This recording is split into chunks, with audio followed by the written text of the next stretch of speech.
Dae-hyun wiped the grease from his hands and stared at the auction listing on his old tablet.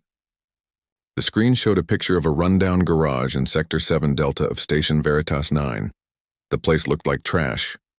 Rusted metal doors, broken windows, and systems that hadn't worked in years. Nobody wanted it. That was exactly why he was interested. He sat in the back row of the auction house, a cramped room filled with alien species of all kinds. There were tall Velrathi with their blue skin and 4 arms, short Greenwich merchants with their bug-like eyes, even a few Sarathi, the snake-like species that always made Dae-hyun nervous. But there were only 3 humans in the room, and he was one of them. Humans were still new to this whole galactic society thing. First contact had happened only 80 years ago. Most aliens still looked at humans like they were primitive children, playing with advanced toys. Dae-hyun had spent his whole adult life proving them wrong. He was one of the best mechanics on the station, able to fix ships from a dozen different species. But respect didn't pay the bills. The auctioneer, a Velrathi named Corvin, pointed at the hologram of the garage. Next item, commercial facility, Sector 7 Delta, formerly owned by Krell of Velrath. 3 sublevels, total area 40,000 square meters. Buyer takes all contents as is. Opening bid 60,000 credits. The room stayed silent. Dae-hyun could hear someone cough in the back. 50,000. Corvin tried again. A Greenwich merchant raised one of his thin arms. 30,000. And that's generous for that heap. Corvin's face showed his frustration. The security systems alone are worth more than that. Security systems that don't work with Greenwich technology, the merchant shot back. Or Velrathi, or anyone's really. The previous owner was paranoid. He installed so many locks and codes that nobody can access half the facility. That made several potential bidders lose interest immediately. Dae-hyun saw them checking their tablets and shaking their heads. Complicated security meant expensive repairs.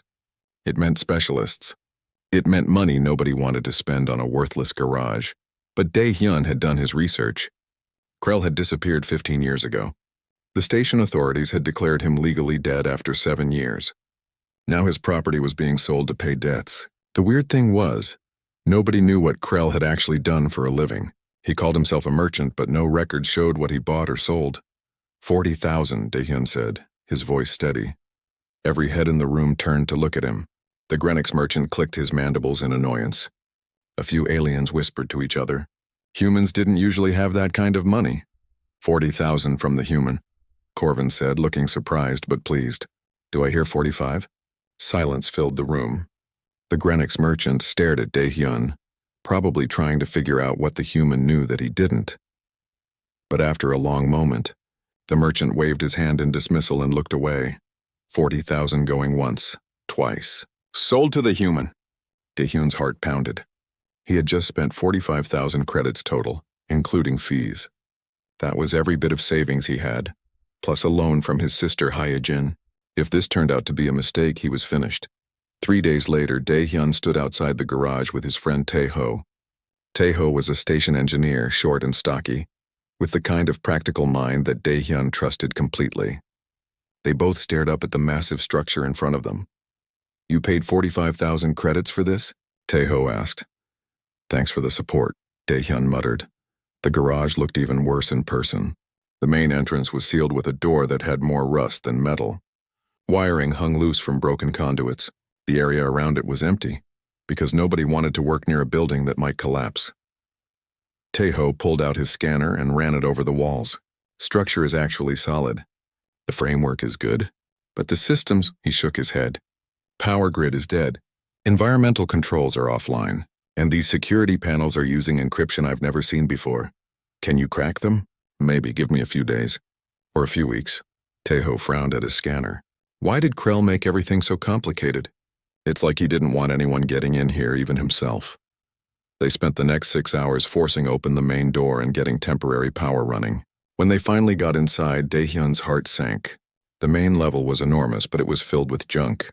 Broken tools lay scattered everywhere. Old machinery parts that didn't match any current models. Puddles of unidentified fluids that had leaked from who knows what. Everything was covered in a thick layer of dust. Well, Tae-ho said slowly. At least you own a very large trash pile. Dae-hyun wanted to argue, but he couldn't. This looked like a terrible investment. He walked through the space, his boots crunching on debris. There were workstations built for different species, lifts that could handle various gravity needs, storage areas. It had been a real business once, but that was a long time ago. "Wait," Taeho called out. "Come look at this." Dae-hyun found his friend standing by a wall panel in the back. The panel had multiple access ports, all different types. "This is the control center for the lower levels," Taeho explained. "But I can't get past the security. It's asking for some kind of biometric scan, but the scanner itself is damaged. Can you fix it?" "I can try." Over the next 2 weeks, Dae-hyun worked himself nearly to death. He cleared out the trash. He patched the power grid. He got water and environmental systems partially working. Taeho came by every evening after his regular shift to help with the security systems. Heejin visited once, took one look around, and asked if it was too late to get their money back. His girlfriend Ji-woo was more supportive, but even she had doubts. "Are you sure about this?" she asked one night as they ate dinner in the garage's small office. "You could have used that money to buy a better apartment, or a new ship, or anything other than this." "I have a feeling about this place," Dae-hyun said. He couldn't explain it better than that. Something about this garage felt important. On the 15th day, Dae-hyun was rewiring a power junction near the back wall when his hand slipped. He cut his palm on a sharp piece of metal and cursed. Blood dripped onto an old panel below. The panel suddenly lit up with green lights. Dae-hyun froze. The panel was scanning his blood. Then he heard a deep rumbling sound from below his feet. Emergency lights flickered on throughout the level. A section of the floor began to move, revealing a large elevator platform. "What did you do?" Taeho shouted from across the room. "I don't know." Dae-hyun stared at his bleeding hand, then at the panel. "I think it just scanned my DNA. Your human DNA?"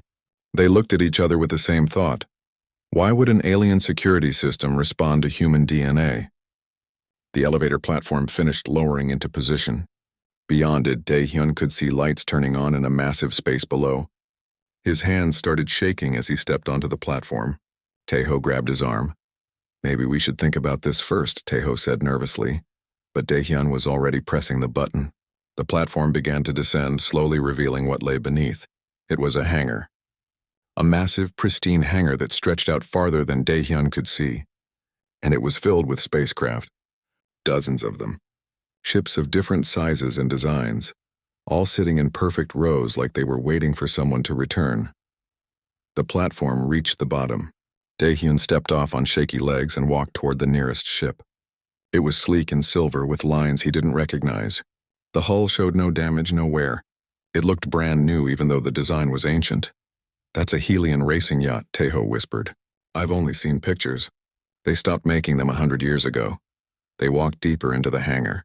Each ship was more incredible than the last. Dae-hyun recognized some from history lessons and old records. Others were complete mysteries. His mind was racing, trying to calculate what he was seeing. Then he stopped in front of the largest ship in the collection. It was dark blue and massive, with weapon ports and armor plating that looked indestructible. A symbol on the side showed a rising sun over crossed swords. "Is that what I think it is?" Dae-hyun asked. Taeho checked his tablet with trembling hands. "According to this, that's a Karathi dreadnought. Only 3 were ever built. 2 were destroyed in the Karathi Civil War. The third one disappeared and was never found. Until now." They stood in silence, surrounded by impossible ships in an impossible collection. Dae-hyun had bought an old garage for 45,000 credits. What he had actually bought was worth more than he could imagine. And suddenly he was more terrified than he had ever been in his life. Dae-hyun didn't sleep for 3 days. He sent Taeho home and swore him to secrecy. Then he sealed the elevator and spent every hour cataloging what he had found. 47 ships total. Each one rare. Each one valuable. Some were probably priceless. He used his tablet to photograph every ship and run image searches through the station's public archives. What he learned made his blood run cold. These weren't just rare spacecraft. They were stolen, missing, lost to history, ships that governments and collectors had spent decades searching for. The Karathi dreadnought alone was worth billions. Museums had empty displays waiting for it. The Karathi government had never stopped looking for their lost warship. It was a symbol of their greatest military achievement. Then there was the Silvari diplomatic vessel. The Silvari were an ancient race that had gone extinct 3 centuries ago. Their quantum full-drive technology had never been replicated. This ship was the last working example in the galaxy, Scientists would kill to study it.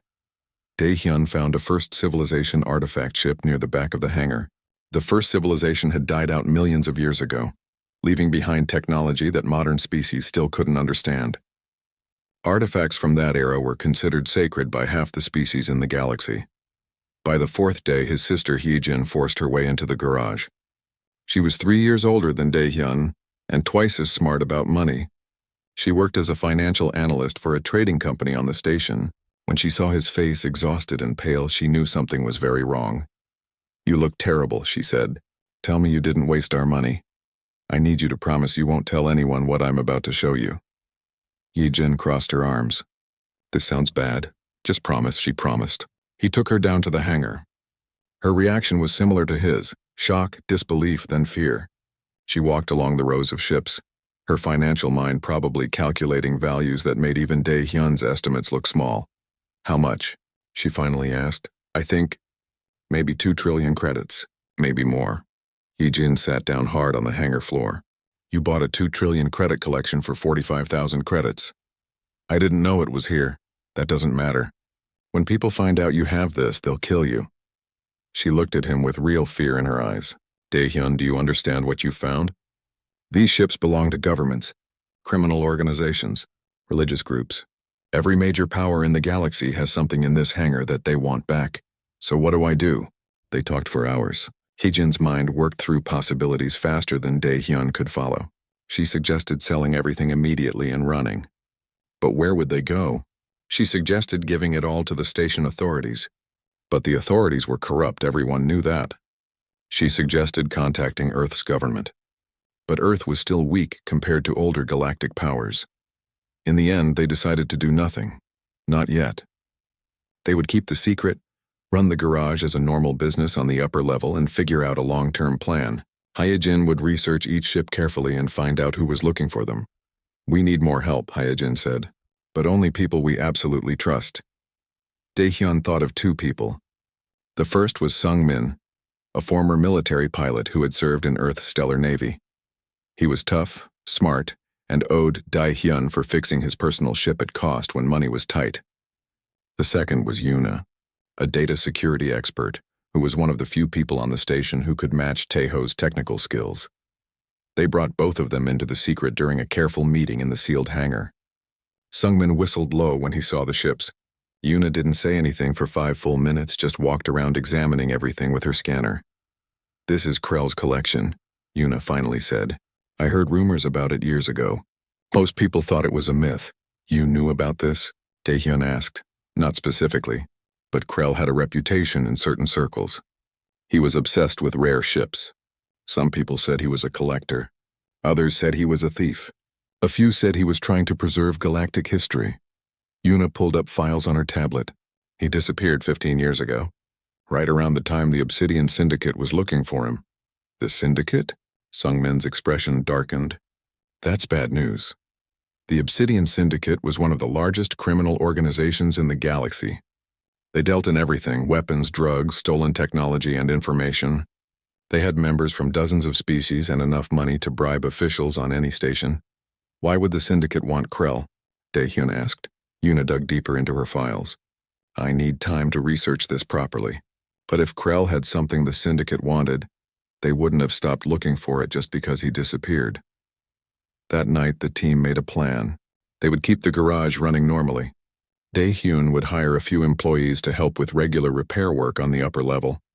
It would make the business look legitimate. Meanwhile, Yuna would research Krell's background and find out what happened to him. Hee-jin would start planning how they could eventually sell 1 or 2 of the less important ships to raise money.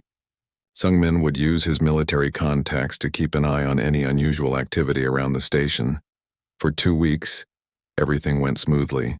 Dae-hyun hired a young woman named Min Seo to help with basic repairs. She was good with engines and asked no questions about why certain areas of the garage were off limits. The business actually started making decent money. Dae-hyun fixed ships for Greenwich merchants, Velrathi traders, and even a few human freighter pilots. His girlfriend Ji-woo noticed he was spending more time at the garage. She dropped by one evening with dinner and found him staring at data files instead of working. "You're keeping something from me," she said. It wasn't a question. Dae-hyun wanted to tell her. But every person who knew the secret was another risk. He made excuses about being busy, about the garage needing more work than expected. Jiwoo didn't believe him, but she didn't push. That hurt worse than if she had been angry. Then their luck ran out. A Velrathi man came to the garage one morning. He was tall and well-dressed, with expensive jewelry on 3 of his forearms. He introduced himself as Torvin, claiming to be Krell's nephew. "I'm investigating my uncle's estate," Torvin explained. His voice was smooth and polite, but his eyes were cold. "I understand you purchased this facility recently." "That's right," Daehyun said carefully. "At a legal auction?" "Of course. I'm not questioning the legality. I'm simply curious about what you found here. My uncle was known to keep valuable items in his properties. Just old machinery and junk. I've been clearing it out." Torvin smiled, but it didn't reach his eyes. "Would you mind if I looked around?" "For sentimental reasons, you understand." Daehyun did mind, but refusing would look suspicious. He gave Torvin a tour of the upper level, making sure to keep him away from any controls that accessed the lower levels. Torvin asked many questions about the security systems and seemed very interested in the sealed sections. "Structural damage." Daehyun lied. "The lower levels aren't safe. I'm getting estimates for repairs." "How unfortunate. My uncle spent a great deal of money on those lower levels." Torvin studied Daehyun's face. "If you find anything interesting down there, anything that belonged to my uncle, I would appreciate being contacted. I would pay well for items of sentimental value." After Torvin left, Daehyun immediately called Yuna. She ran the name through her databases. "There's no record of Krell having a nephew named Torvin," she reported. "That man is lying. And I'm finding references to a bounty hunter named Torvin who works for the Obsidian Syndicate." "They know," Daehyun said. "Maybe not exactly what I have, but they know something valuable is here." The team met that night in the hidden hangar. They were out of time. The Syndicate wouldn't wait long before making a more aggressive move. They needed to decide, run, hide, or fight. Daehyun looked at the ships around them. 47 pieces of galactic history. Krell had died protecting this collection. Maybe there was a reason he had keyed the security to human DNA. Maybe he had wanted someone outside the normal power structures to find these ships. "We need to know why Krell collected these ships," Daehyun said. "There has to be a reason. He didn't just steal them for money." "I'll find out," Yuna promised. "Give me 3 days. If there's anything left on this station's systems, I'll find it." Those 3 days felt like 3 years. Daehyun jumped at every sound. Min-seo noticed his nervousness and asked if everything was okay. He lied and said he was just stressed about money. Torvin's people were watching the garage. Sungmin spotted at least 2 syndicate members keeping surveillance from nearby buildings. Then, on the 3rd night, Yuna called an emergency meeting. Her face on the comm screen looked excited and frightened at the same time. "I found Krell's files," she said. "You need to see this. All of you. Right now." They gathered in the hidden hangar just after midnight. Yuna had her tablet connected to a large holographic display. When she pressed play, a Velrathi man appeared on the screen. He looked old and tired, with scars on 2 of his forearms. "My name is Krell," the recording began. "If you are watching this, I am dead. If you are human, then my security systems worked as intended. I coded them to recognize human DNA because your species is new to galactic society. You have not yet been corrupted by the power structures that control the rest of us." Daehyun felt everyone's eyes turn toward him. He kept watching the screen. Krell continued speaking. "For 40 years I have collected these ships. People call me a thief. They are right. I stole every ship in this hangar.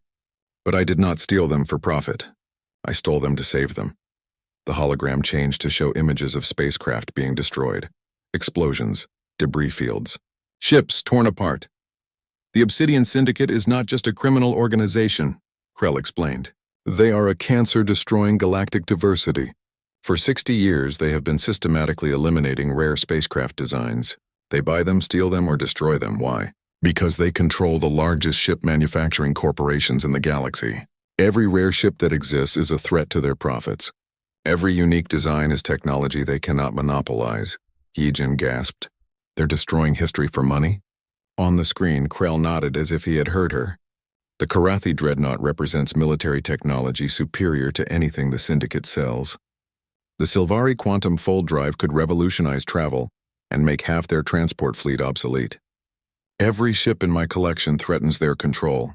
So they have spent decades hunting these vessels down and making them disappear. The hologram showed more evidence. Corporate documents that Krell had stolen, communications between syndicate leaders, financial records proving they had paid millions to destroy rare ships. It was all there. I gathered this collection to preserve it, Krell said, to keep these designs alive for future generations. But I am one person and the syndicate is everywhere. They found me. I do not have much time left. The image on the screen shifted to show Krell in what looked like the same office where they were watching. He looked even more tired now, glancing over his shoulder nervously. Whoever you are, human, you now have a choice. You can sell these ships and become wealthy. The syndicate would pay you well and you could live comfortably. Or you can finish what I started. You can expose the truth and protect galactic heritage. But know this. If you choose to fight, the syndicate will try to kill you. They killed me. They will kill you too if they can. Krell leaned closer to the camera. Your species has a saying, I believe. Humanity, fuck yeah. You take pride in standing up to impossible odds, in doing what is right even when it is hard. I am trusting that this pride is real. I am trusting you with everything I died to protect. Do not let my death be meaningless. The recording ended. The hangar fell silent. Sung-min spoke first. He was right about one thing. If we fight the syndicate, they will try to kill us. They're going to try anyway, Hee-jin argued. Torvin already suspects something. Once they confirm what's here, they'll take it by force. Selling to them isn't an option. They'll kill us to tie up loose ends. We could give everything to Earth's government, Taeho suggested. Let them handle it. Earth is still weak, Sung-min said quietly. We've only been in space for 80 years. The syndicate has been operating for centuries. They have more ships, more money, more influence. Earth would try to protect us, but I'm not sure they could. Daehyun had been silent, thinking. He walked over to the Karathi dreadnought and placed his hand on its hull. The metal was cold and smooth. Krell was right about something else, he said. About humanity taking pride in doing what's right. We joined Galactic Society and everyone expected us to fail. They thought we were too young, too stupid, too violent. But we proved them wrong. We worked hard. We learned. We earned respect. He turned to face his team. If we run or hide or give up, what does that say about us? What does it say about humanity? That we're cowards? That we only care about money? Krell trusted us with this because he believed we would do the right thing. The right thing might get us killed, Hye-jin said softly. Maybe. But my whole life, I've been proving that humans belong in this galaxy. This is just another test. A bigger one. Daehyun looked at each of them. I'm not going to run. I'm going to expose what the syndicate has been doing. I'm going to protect these ships, but I can't do it alone. I need all of you. If you want to walk away, I understand. No judgment. But decide now. Nobody moved. Then Sung-min stepped forward. I'm in. I didn't leave the Navy to become a coward. I'm in, Yuna said. Someone needs to make sure Krell's evidence gets out there. Taeho nodded. You're my best friend. Of course I'm in. Hee-jin took the longest to decide. She was the practical one, the one who always calculated risks. But finally she smiled. I'm in. But we do this smart. We build alliances. We get protection. We don't just charge at the syndicate like idiots. Agreed, Daehyun said. So what's the plan? They worked through the night. Hye-jin's idea was brilliant. They would reach out to the species whose ships were in the collection. The Karathi would want their dreadnought back. Other species would want their sacred artifacts. If they could unite multiple governments with a common interest, they would have protection. We'll offer to return the sacred ships freely, Hee-jin explained. No payment required. That buys us goodwill. Then we ask those governments to help us protect the rest of the collection and expose the syndicate's crimes. Will they help? Taeho asked. Some will, not all. But we only need enough to stand against the syndicate. Hye-jin pulled up a list of species and ships. I calculate we can get at least 6 or 7 major governments on our side if we play this right. The plan was risky, but possible. They would document everything, make copies of Krell's evidence, set up dead man switches that would release the information if anything happened to them. Then they would contact representatives from multiple governments simultaneously and reveal what they had. But first, they needed to prepare. Sung-min would contact his old commander in Earth's stellar navy and explain the situation. They needed Earth's military backing. Yuna would secure all of Krell's files and create backups in multiple locations across the network. Taeho would reinforce the garage's defenses and security systems. Hee-jin would begin drafting the presentation they would give to the various governments. Dae-hyun had the hardest job. He had to tell Ji-woo the truth. He found her the next evening at her apartment. She was a freight pilot running cargo between stations. Her small place was neat and practical like her. When she opened the door and saw his face, she knew something serious was happening. "I need to tell you something," he said. "And after I do, you might never want to see me again." He told her everything. The hidden hangar. The ships. Krell's message. The syndicate. The danger they were all in. Ji-woo listened without interrupting. When he finished, she was quiet for a long time. "You should have told me earlier," she finally said. "I know. I was trying to protect you. I don't need protection. I need trust." She looked hurt, and that made Dae-hyun feel worse than any anger would have. "Do you know how it felt watching you pull away and lie to me for weeks?" "I'm sorry." They sat in uncomfortable silence. Then Ji-woo took his hand. "I'm still angry," she said. "But I understand why you did it. And if you're going to fight the syndicate, you're going to need a good pilot. I'm in. Ji-woo, you don't have to." "I said I'm in." Her grip on his hand tightened. "You're doing the right thing. Krell was right to trust humanity. We don't back down from bullies even when they're bigger than us. That's who we are." Over the next week, they prepared. Sungmin's old commander, Admiral Kang, responded to his message. She was skeptical at first, but when Sungmin sent her Krell's evidence, she became very interested. Earth's government wanted to make a name for themselves in galactic society. Exposing the syndicate's crimes would do exactly that. Meanwhile, the syndicate was getting more aggressive. Dae-hyun's garage was broken into one night. They didn't steal anything. The upper level had nothing valuable. But they trashed the place and left a message spray-painted on the wall. "Sell or suffer." Min-seo came in the next morning and saw the damage. She was frightened but refused to quit. "I've worked for bullies before," she said. "I won't work for them again. Whatever you're doing that has them scared, keep doing it." Dae-hyun realized then that they weren't just fighting for themselves anymore. People were watching. Humans on the station were talking about the mechanic who wouldn't back down from the syndicate. It was becoming bigger than just protecting ships. On the 8th day, everything was ready. They had evidence secured. Alliances prepared. Earth's Navy was standing by. It was time to go public. Dae-hyun stood in the hidden hangar one last time before everything changed. He looked at the ships, at the legacy Krell had left behind. The Velrathi had trusted humanity to do the right thing. Now it was time to prove he was right. The meeting was scheduled for noon station time. Dae-hyun had sent invitations to representatives from 7 different species: Korathi, Velrathi, Helion, Silvari descendants, Greenix, Serathi, and humans. He also invited members of the station council and several journalists. If he was going to do this, he would do it publicly. The location was his garage, specifically the hidden hangar that nobody except his team had seen in 15 years. It was a risk showing everyone at once, but hiding was no longer an option. Sungmin and Ji-woo spent the morning setting up security. They had weapons hidden in strategic locations just in case.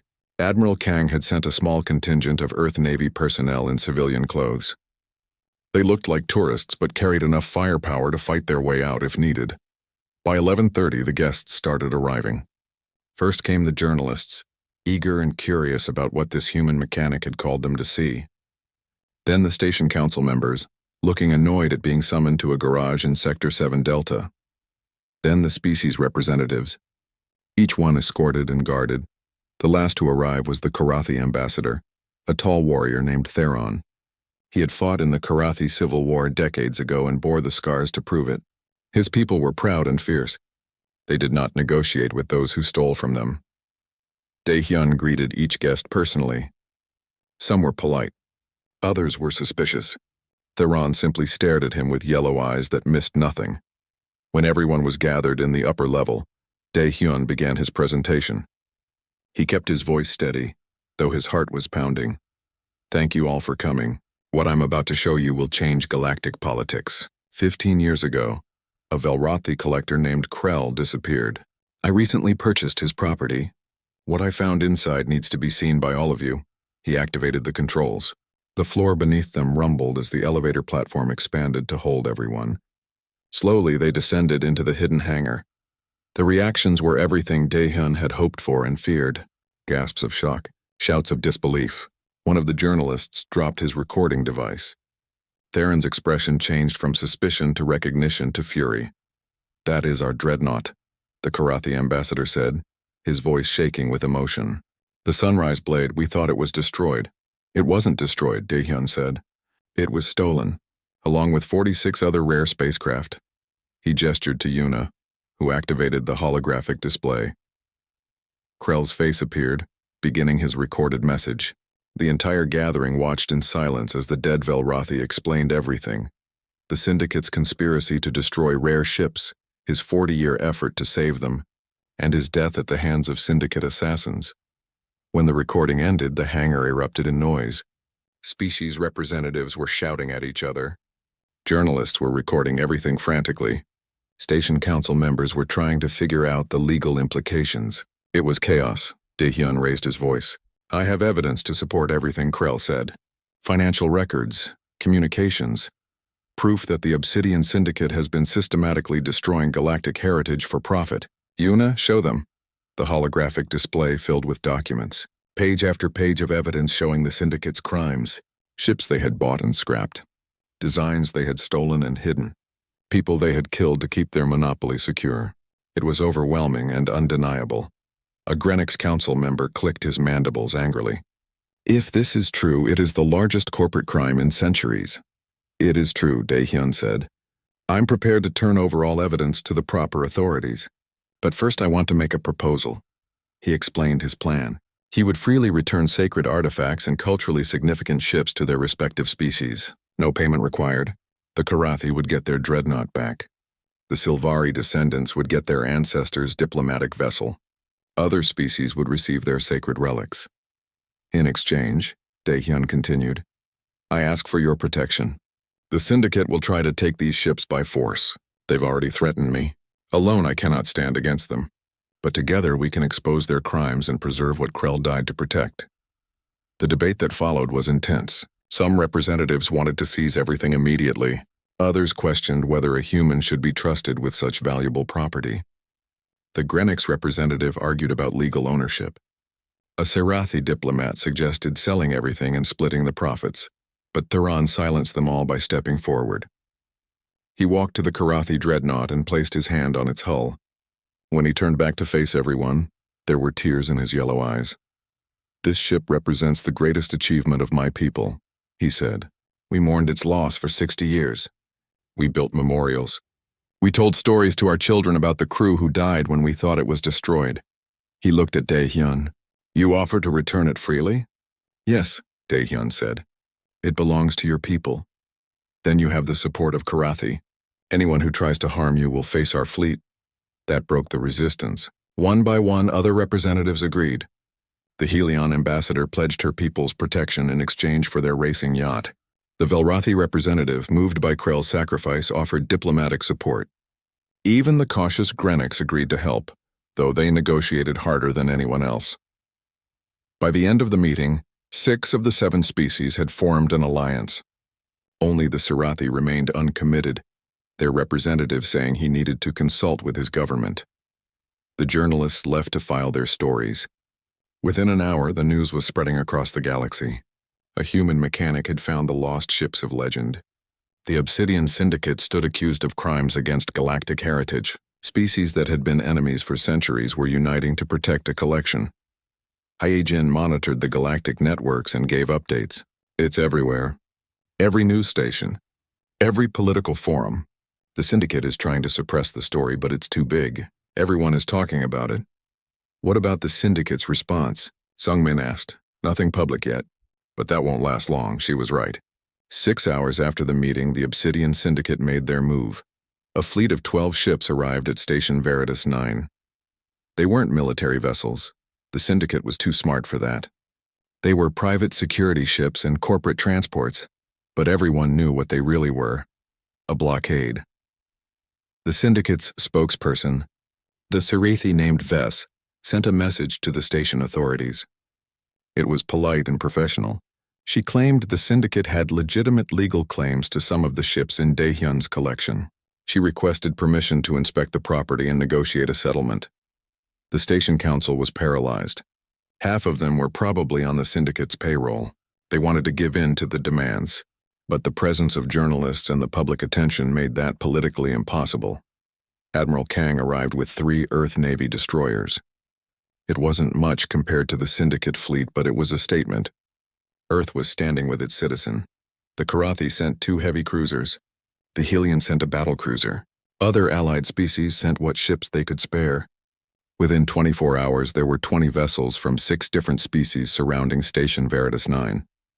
It wasn't enough to guarantee victory if fighting started, but it was enough to make the Syndicate think twice. For 3 days, it was a standoff. No ships could leave or enter the station. Trade stopped. People started to panic. Station authorities begged Daehyun to negotiate with the Syndicate. Just give them something, a council member pleaded. A few ships. Enough to make them leave. No, Daehyun said firmly. They want everything, and they'll kill me afterward to hide what they've done. There's no negotiation possible. On the 3rd night, Taeho was killed. He had gone to check on some equipment in a different section of the station. A cargo container accidentally fell on him in a loading bay. Station security called it a tragic accident. Everyone knew it was murder. The team gathered around Taeho's body in the station morgue.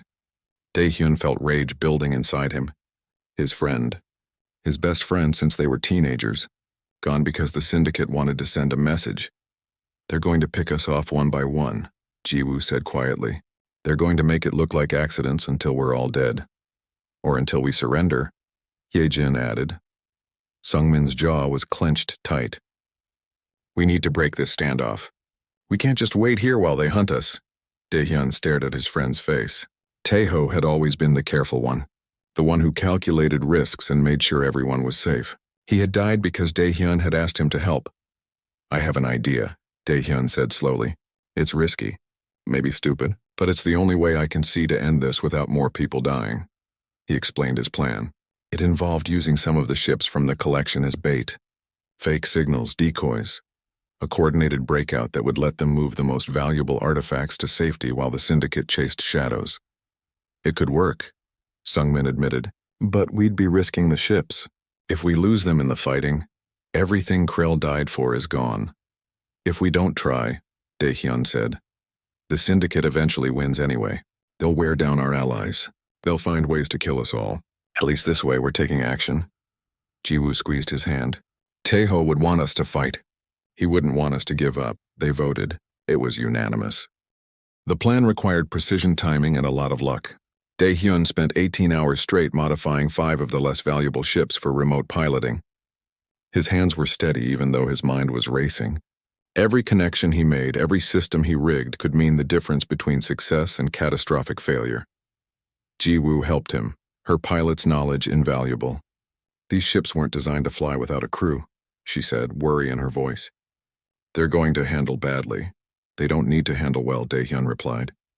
They just need to fly long enough to fool the Syndicate sensors. Sungmin was coordinating with the Allied fleets. Each species had agreed to their part in the plan, though some were more enthusiastic than others. The Karathi were eager for a fight. The Grenics were nervous but committed. Admiral Kang had positioned Earth ships strategically, ready to create an exit corridor when the moment came. Yuna was handling the technical side, creating false sensor signatures that would make the decoy ships appear to carry the most valuable artifacts.